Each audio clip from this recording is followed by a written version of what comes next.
ಕನ್ನಡ ವಾಹಿನಿಗೆ ಸ್ವಾಗತ. ವಿದ್ಯುತ್ ಟ್ರಾನ್ಸ್ಫಾರ್ಮರ್ ಮೇಲೆ ಹಾಡು ಹಾಡುತ್ತಾ ಕುಳಿತು ಅಪರಿಚಿತ ಯುವಕನೋರ್ವ ಹೈ ಡ್ರಾಮಾ ಸೃಷ್ಟಿಸಿದ ಘಟನೆ ಬೆಳಗಾವಿ ಟಿಳಕ ಚೌಕ್ನಲ್ಲಿ ನಿನ್ನೆ ಸಂಜೆ ಜರುಗಿದೆ.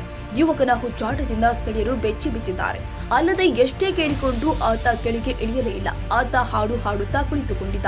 ಈ ದೃಶ್ಯ ಕಂಡು ಕೆಳಗಿದ್ದ ಜನ ಗಾಬರಿಗೊಂಡಿದ್ದಾರೆ. ಸ್ಥಳೀಯರು ಹೆಸ್ಕಾಂ ಕಚೇರಿಗೆ ಮಾಹಿತಿ ನೀಡ್ತಾ ಇದ್ದಂತೆಯೇ ಸ್ಥಳಕ್ಕೆ ದೌಡಾಯಿಸಿದ ಸಿಬ್ಬಂದಿ ವಿದ್ಯುತ್ ಸಂಪರ್ಕ ಕಡಿತಗೊಳಿಸಿದ್ದಾರೆ. ಕೊನೆಗೆ ಟಿಸಿ ಏರಿದ ಹೆಸ್ಕಾಂ ಸಿಬ್ಬಂದಿಯು ಆ ಯುವಕನನ್ನ ಹೊಡೆದು ಬಡಿದು ಹರಸಾಹಸಪಟ್ಟು ಕೆಳಗೆ ಇಳಿಸುವಲ್ಲಿ ಯಶಸ್ವಿಯಾಗಿದ್ದಾರೆ.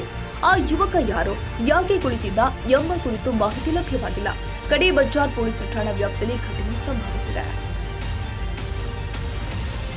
ತಾಜಾ ಸುದ್ದಿಗಾಗಿ ಎಂಟಿವಿ ನ್ಯೂಸ್ 24x7ಗೆ ಸಬ್ಸ್ಕ್ರೈಬ್ ಮಾಡಿ ಮತ್ತು ಬೆಲ್ ಐಕಾನ್ ಅನ್ನು ಒತ್ತಿ. ತಪ್ಪದೇ ಲಿಂಕ್ ಶೇರ್ ಮಾಡಿ.